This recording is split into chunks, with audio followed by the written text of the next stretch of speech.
Over the weekend, two highly respected women implied that if other women do not support Hillary Clinton in the presidential primary, then they are committing some form of sin, either one of betrayal or one of lust, as ridiculous as that sounds.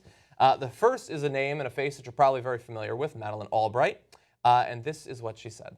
And a lot of you younger women don't think you have to, it's been done. It's not done, and you have to help.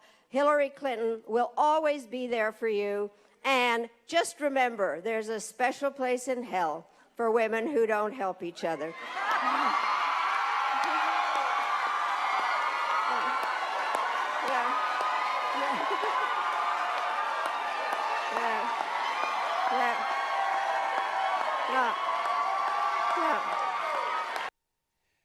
So that is admittedly a line that she has delivered many times. Obviously, she is a woman with her own checkered record in regards to foreign policy and those sorts of things. Hillary Clinton thought that was hilarious. The crowd loved that line, the idea that you will burn in hell if you do not support Hillary Clinton. It apparently does not extend to Carly Fiorina, but it does go to Hillary Clinton. What do you think? Well, I like Cory Booker, just having a good old time, senator from New Jersey there, big friend of Wall Street, who's also a progressive. And I'm sure he agrees with that line of logic. If there's a special place in hell reserved for African Americans who don't support Ben Carson, the only African American in the race. Right, Cory? Right? Yeah. Right? Oh, maybe not. Not so much. Okay, so I like that these guys who are more conservative, right, are telling the progressive wing of the party, the Bernie Sanders wing of the party, now remember to be politically correct, okay? Only vote based on gender, okay? Well, under that logic, I mean, Carly Fiorina, Michelle Bachmann, special place in hell reserved for you. Not so much. If you vote for Bernie Sanders over Michelle Bachmann? I mean, it's the same logic, right? Same logic. Yeah. Or perhaps we should look at policy. Yeah. Which she appears to. And before the show started, I tried coming up with examples where you just input other groups instead of women in that sentence, and I don't even want to say them on air because they sound horrendous, regardless of what group. If it is not women in that sentence, I know that's her catchphrase, and the crowd loved it. It sounds terrible because the idea, if you actually follow it seriously, is a ridiculous thing to believe. By the way, the fact that she's been saying it for a long time does not make it better, it makes it worse. She used the same line in 2008 against Barack Obama. And they've been using this tactic in the Hillary Clinton campaign for a long time. Now it's Bernie Bros that they've manufactured as if it was a real thing. And back then it was quote-unquote Obama boys that were supporting Barack Obama. And if they, and so, hey, watch out for those sexist guys over there. And if you're a real feminist, you vote for the woman. Yeah. Don't worry about her policies. Don't worry about it. And by the way, she doesn't need to do it because this is an issue where she has pretty good policies, right? She on banking and corruption and so many other issues. Unfortunately, she can't go toe-to-toe with Bernie Sanders. On women's rights, she can go toe-to-toe with Bernie Sanders on policy. She doesn't have to resort to this. The reason I don't mind the expression in a general sense, in terms of as you go through your life, you should be helpful to people like you, especially because women, like many other groups, do face a lot of discrimination and a lot of things that hold them back. I don't mind that. It's when specifically in an issue that is so salient to women's rights, the ability to vote, to say, you should have that right so long as you use it in this very particular way. That's what strikes me as especially bothersome. But I want to go to video 2 because this is going to be, we're going to have Gloria Steinem, the other woman who is making comments of this sort. But for right here, you're going to see Hillary Clinton being asked about Madeleine Albright's comments. She said there's a special place in hell for women who don't help women. But the implication is that somehow, if you're a Democratic woman and you're not supporting you, what's wrong with you? Do you want the vote to be decided on gender lines like this? Look, as you remember, Madeleine has been saying this for many years. Starbucks cups, I think, had it on it. I get that. She believes it firmly, and in part because she knows what a struggle it has been, and she understands the struggle is not over. So I don't want people to be offended by what she is expressing as her very... You understand why some might have been offended by it? Good grief, we're getting offended about everything these days. Honest to goodness, I mean, people can't say anything without offending somebody. It was a lighthearted but very pointed remark, which people can take however they choose. All right. Okay, two things on this that we got to get started with. First of all, please stop with the fake laugh. Please, it's just grating on the nerves.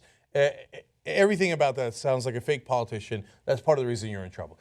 Okay, secondly, spare me the, oh, good grief. Good grief. Everybody's getting offended by everything these days. All of a sudden, she hates PC culture. Yeah, wait. But you're the one who's constantly going on television and saying, oh, I get these slings and arrows because I'm a woman. Somebody questioned, how loud I'm speaking. They wouldn't do it to the guys. Wait. Did you get offended? Were you offended? Wait, I'm confused. Are we allowed to offend people or not allowed to offend people? So when it's convenient, don't worry about getting offended, right? When it's convenient, oh, I'm so offended. Yeah. And by the way, yes, you do speak loudly sometimes, and so does Marco Rubio. And people have pointed that out, and it's not a woman or a female thing. It's actually political consultants telling you to speak loudly. That's why you and Rubio do it. Yeah. So please spare me that fake outrage as well. Yeah, and look, so I'm glad that he at least asked the question there, but of course she refused to answer it. He wasn't saying, are they offended by the tone? They're saying, are they offended by the specific message that women who don't support you are betraying other women?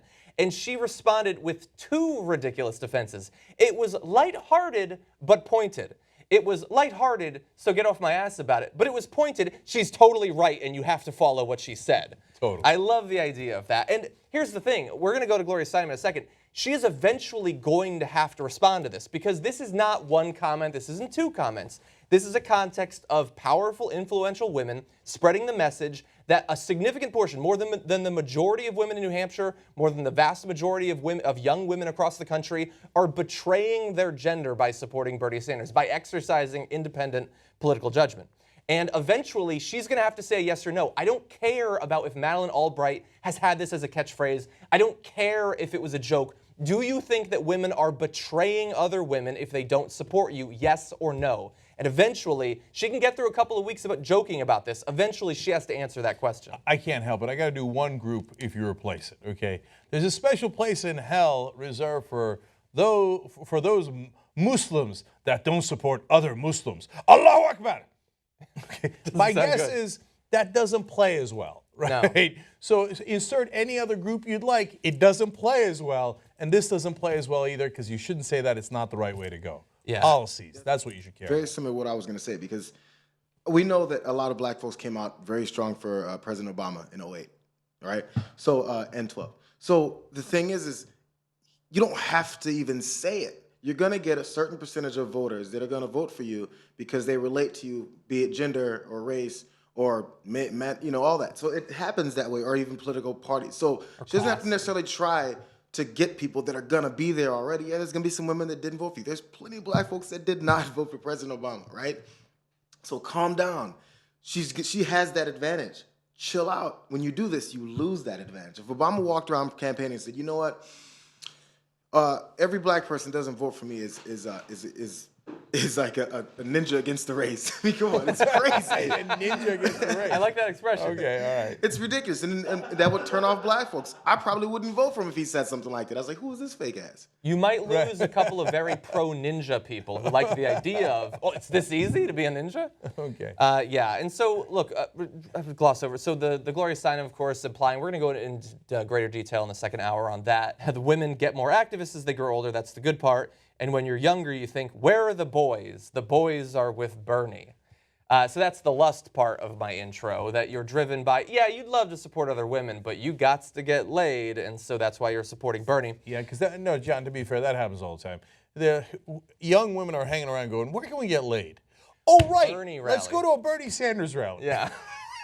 A thing that has never been spoken in the English language. Exactly, yeah. And like, forget, even if you were ignoring the Bernie Sanders part, the idea that, oh, they get political later on, but they're too stupid and horny when they're young. Like, don't even care about Bernie Sanders, not protecting Bernie Sanders. This is not the sort of woman who should be making that message. I get that she is ostensibly lighthearted but pointed, as Hannah will get into the second hour.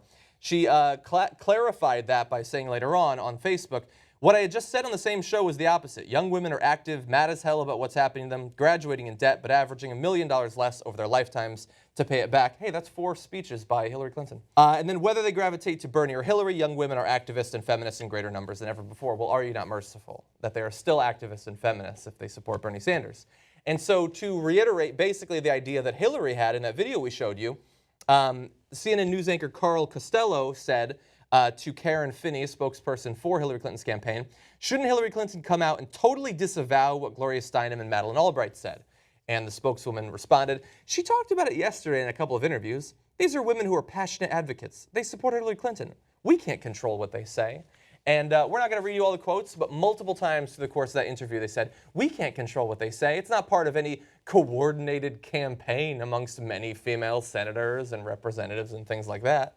I mean, they all happen to say it at a similar time, and they're all our surrogates.